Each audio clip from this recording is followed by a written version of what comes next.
Ok, muy buenas noches. Nos encontramos aquí con ocasión de la realización de la primera actividad académica del curso denominado Mecanismos Alternativos de Solución a Controversias que imparte la Universidad Internacional de La Rioja, UNIR.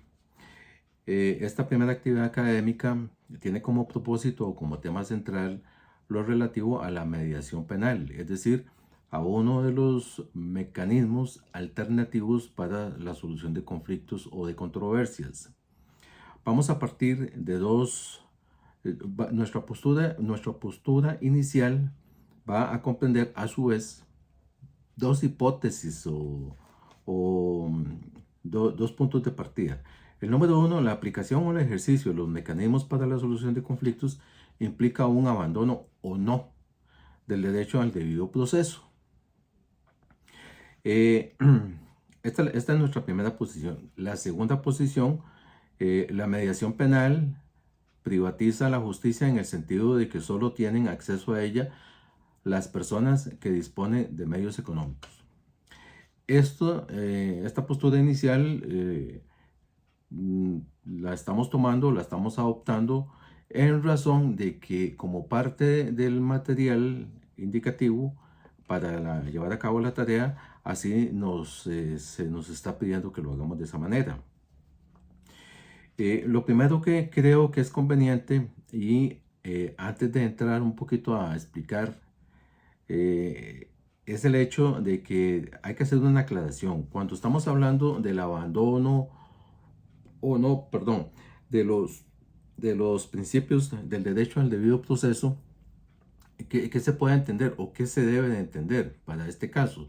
Yo por lo menos voy entendiendo que cuando hablamos de abandono es que una cantidad determinada de personas dejan la jurisdicción judicial o jurisdiccional, perdón, y se migran a la dirección, al ámbito privado, donde reinan estos mecanismos alternativos. Eh, y lo otro que puedo entender es que esas personas que van al, al ámbito privado, estando en el ejercicio de esos mecanismos, los principios del debido proceso no son aplicados ahí tal y como si se aplican en la sede jurisdiccional. Obviamente, haciendo la salvedad, entre paréntesis, como dicen, de que habría que hacer un estudio como un estudio un poco más profundo como para determinar si podríamos hablar de que los mismos principios de la sede jurisdiccional o judicial son los mismos que aplican en otras sedes, lo cual me parece que no, porque por la naturaleza de de los mecanismos alternos y de la forma en que se lleva o se siguen los procesos en sede judicial, los hace muy diferentes y entonces casi que algunos principios del todo no van a ser aplicados. Ok, entonces, partiendo de esa observación, de esa aclaración, ¿de cuál aclaración? Bueno, de que en la sede eh, privada no se aplican los principios como si se hace en la sede. Y el otro principio que había hecho referencia en cuanto a si la privatización debido a los costos de la mediación penal implicaba un límite o un portón o, algún elemento que pudiera impedir el acceso a esta justicia. Ok, para establecer si existen riesgos o no de un abandono del debido proceso, que va a ser el primer punto que al que vamos a referirnos en este momento, eh, tengo que iniciar por nuevamente hacer una segunda aclaración. Y es el hecho de que en cuanto al tema del debido proceso, yo voy a tomar como punto de partida el derecho interno, es decir, lo que en Costa Rica nosotros tenemos y lo que se ha desarrollado en relación con el tema del debido proceso. E inicio de la siguiente manera. El debido proceso arranca o tiene su regambre constitucional. Es el artículo 41 de la Constitución Política de Costa Rica que establece el tema del debido proceso. Sin embargo, resulta que aunque nuestra constitución es de 1940, bueno, la que nos rige 1949, si mal no recuerdo. Resulta que fue en 1992 cuando nuestra sala constitucional, que es el, digámoslo así, el máximo tribunal que resuelve lo que tiene que ver con la constitucionalidad de las leyes, es decir, si las leyes se ajustan o no a lo que establece nuestra Constitución. En 1992, cuando la Sala Constitucional, mediante una sentencia, la 1732, estableció con mejor precisión qué debía o qué debe de contener el debido proceso. Aclaro que antes de esta fecha, pues ya se habían dado algunas resoluciones que trabajaban también sobre lo mismo. Es así que la sala estableció, por ejemplo, voy a permitirme a leer aquí, más o menos de una manera rápida, cuáles son esos principios. Muchos de los cuales creo que también coinciden con el ordenamiento jurídico mexicano y creo que también de otros países a nivel centroamericano y en Sudamérica. Dice así, por ejemplo, el derecho general a la justicia, el derecho general a la legalidad, el derecho al juez regular, los derechos de audiencia y defensa que comprenden el principio de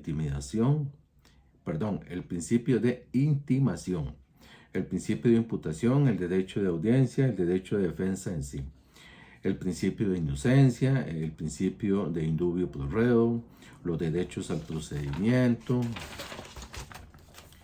el derecho a una sentencia justa, el principio de la doble instancia, la eficacia formal de la sentencia, cosa juzgada, y el derecho a la eficacia material de la sentencia. Estos son a grandes rasgos los principios que fueron establecidos en nuestro derecho interno para decir, para pensar, para creer que una sentencia o un proceso que culmina con una sentencia y ese proceso se cumplieron con todos y cada uno de estos principios, podríamos decir que se respetó el debido proceso para ese justiciable, para esa persona que fue juzgada y ya sea que se dictó una sentencia estimatoria o no. En cuanto al tema de la mediación, ahora sí, aquí voy a cambiar un poquito, me voy a referir a legislación propia de México. Y esto tomando como fuente el material de estudio que se nos ha facilitado por parte de la universidad.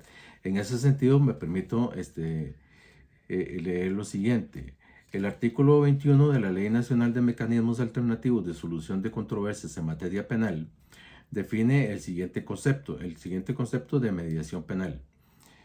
Es el mecanismo voluntario mediante el cual, leo textualmente, perdón, es el mecanismo voluntario mediante el cual los intervinientes, en libre ejercicio de su autonomía, buscan, construyen y proponen opiniones de solución a la controversia con el fin de alcanzar la solución de esta. El facilitador durante la mediación propicia la comunicación y el entendimiento mutuo entre los intervinientes. Aquí ya podríamos decir, tenemos como primer diferencia entre un método y otro, entre el método judicial y que lo que tenemos es un facilitador, no un juez que en cierta medida pues impone a las partes. Algunos de los principios que este mecanismo alterno establece es el principio de la voluntariedad o el voluntario. Aquí las partes en el libre ejercicio de su autonomía deciden si participan o no. El facilitador tiene como labor o como actividad principal promover la comunicación, el entendimiento. Es decir, que el proceso no se llegue a estancar, que avance, que continúe, que se llegue hasta la meta, el objetivo final, que es alcanzar un acuerdo entre las partes. La mediación comprende áreas muy diversas. Entre los principios de la mediación, como lo acabo de comentar, está el de la voluntariedad, es decir, las partes que quieren, se optan, adoptan este proceso, y si no, pues no. consenso, diálogo y cooperación, confidencialidad, porque lo que ahí se discute pues va a ser respetado, se va a mantener en el secreto. Digamos también que es diferente en lo que podría ocurrir en la sede judicial, ¿verdad? Porque está de por medio del principio de publicidad. Imparcialidad y neutralidad. Informal, pero es con estructura. Es decir, no hay muchas fórmulas que se deben de cumplir y respetar, pero tampoco eso quiere decir que estos procesos es tierra de nadie, ahí cada quien va a llegar, el facilitador cuando quiere llega, no hay compromiso, no, todo lo contrario, es un asunto que se tiene que cumplir, se tiene que respetar para avanzar, porque si no, el tiempo se pierde. Hay una economía de tiempo, esfuerzo y dinero. Se supone que estos principios son mucho más cortos que los judiciales. No se pierden los derechos. Esto es muy importante porque esto es muy importante para el otro punto que tenemos que aclarar, porque aquí las partes, si por A o por B, una de las partes decide no seguir en esto, y pues se tiene que ir a la vía, o las mismas partes, si así lo deciden, no quieren seguir en esto, pues pasan a la vía judicial. Tenemos, también hay otros elementos importantes, otros principios en el tema de la mediación, que es un mejor índice de cumplimiento de acuerdos, una equidad, o sea, las partes no se van a ver afectadas. ¿Por qué? Porque si una de las partes por A o por B se encuentra en alguna desventaja en relación con la otra parte, el facilitador va a cumplir aquí un punto, una función muy importante, que es la de lograr un equilibrio entre las fuerzas. Esto básicamente son como las principales características o principios que tienen que ver con el tema de la mediación penal. Ok, ahora bien, a manera de conclusión, en cuanto al primer punto, que ya lo habíamos dicho, si la aplicación o no, el ejercicio de los mecanismos para la solución de conflictos implica un abandono o no, creo que, o no, por lo menos no considero que con la aplicación de la mediación penal se fomente o tenga como consecuencia un abandono de los principios que integran el debido proceso. Lo anterior por lo siguiente: no todos los conflictos penales pueden ser dirimidos mediante el uso de la mediación penal. Existen delitos que son perseguibles a instancia pública, es decir, perseguidos por el Ministerio Público. Este tipo de delitos tienen que ser resueltos en la instancia jurisdiccional. No tiene lugar o cabida la aplicación de un método alternativo de resolución. En los casos en que se permite la aplicación de un mecanismo alternativo, y como se comentó en ellos, el mediador debe de velar por la aplicación de una serie de principios que pretenden que la solución sea justa para las partes. Así que no se percibe un quebranto del debido proceso. Tal vez podamos señalar si el debido proceso en sede jurisdiccional es idéntico en sede privada. Un poco lo que comentaba anteriormente, ¿verdad? Si los mismos principios que tenemos en sede jurisdiccional son o no. Creo que no, porque la naturaleza de cada uno son diferentes. Ok. Incluso también es un punto importante que me parece traer aquí a colación. En nuestro derecho interno en Costa Rica existe la posibilidad de la conciliación entre las partes. Tengo que hacer una aclaración.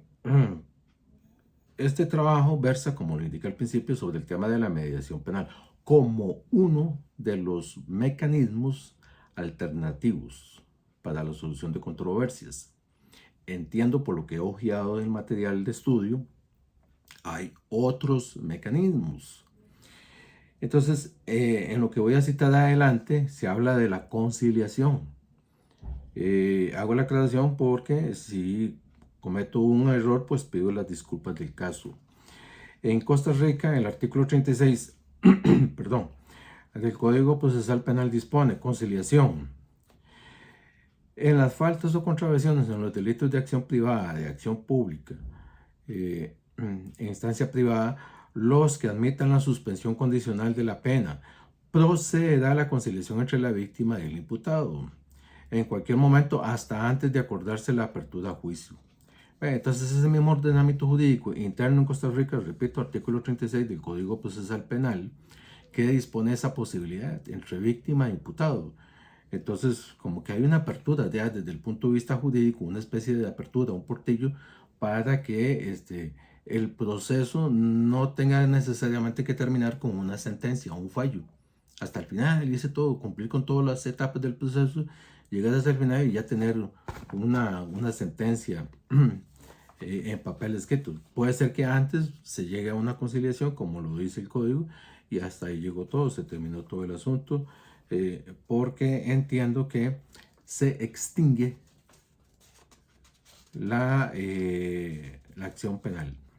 Pero bueno, estos trabajos que uno hace a veces generan otras dudas. Ay, Dios mío. Bueno, en cuanto a la segunda hipótesis, dice, la mediación penal privatiza la justicia en el sentido de que solo tienen acceso a ella las personas que disponen de medios económicos.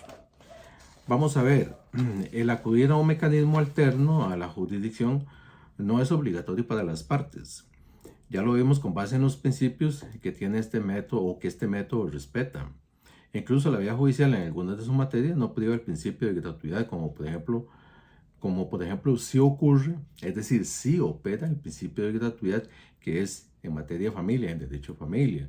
Normalmente en las otras áreas del derecho siempre va a haber un costo implícito asociado. Litigar tiene un costo, honorario de abogado, si se paga un perito, si se hay que incurrir en otro tipo de costas y si al final del camino o al final del día no nos atienden todas nuestras pretensiones, nos podrían hasta condenar por ahí también. Y aparte de eso también hay que tomar en cuenta que no solamente el tema económico, también un proceso judicial implica un desgaste emocional, psíquico, tiempo, un daño, un desgaste moral, en fin, hay otros costos que también influyen en las personas, porque lamentablemente todas estas situaciones de orden moral llegan a afectar de una u otra manera la salud, que es un bien muy preciado, ¿verdad? Un bien tutelado jurídicamente. Bueno, desde esa óptica no encuentro base sólida para afirmar que el uso de los mecanismos alternativos de solución de controversias conlleva a una privatización de la justicia. Lo anterior, por cuanto, y de aquí me agarro fuertemente, lo anterior por cuanto el acudir o no a esos medios alternos es propio de la esfera de la voluntad, de la autonomía de la parte. Es decir, es el consentimiento, si la persona está de acuerdo, si consiente, nos vamos. Si no, no. Y la decisión o no de irnos o no a un procedimiento alterno escapa de todo tipo de imposición externa. Bueno, muchas gracias.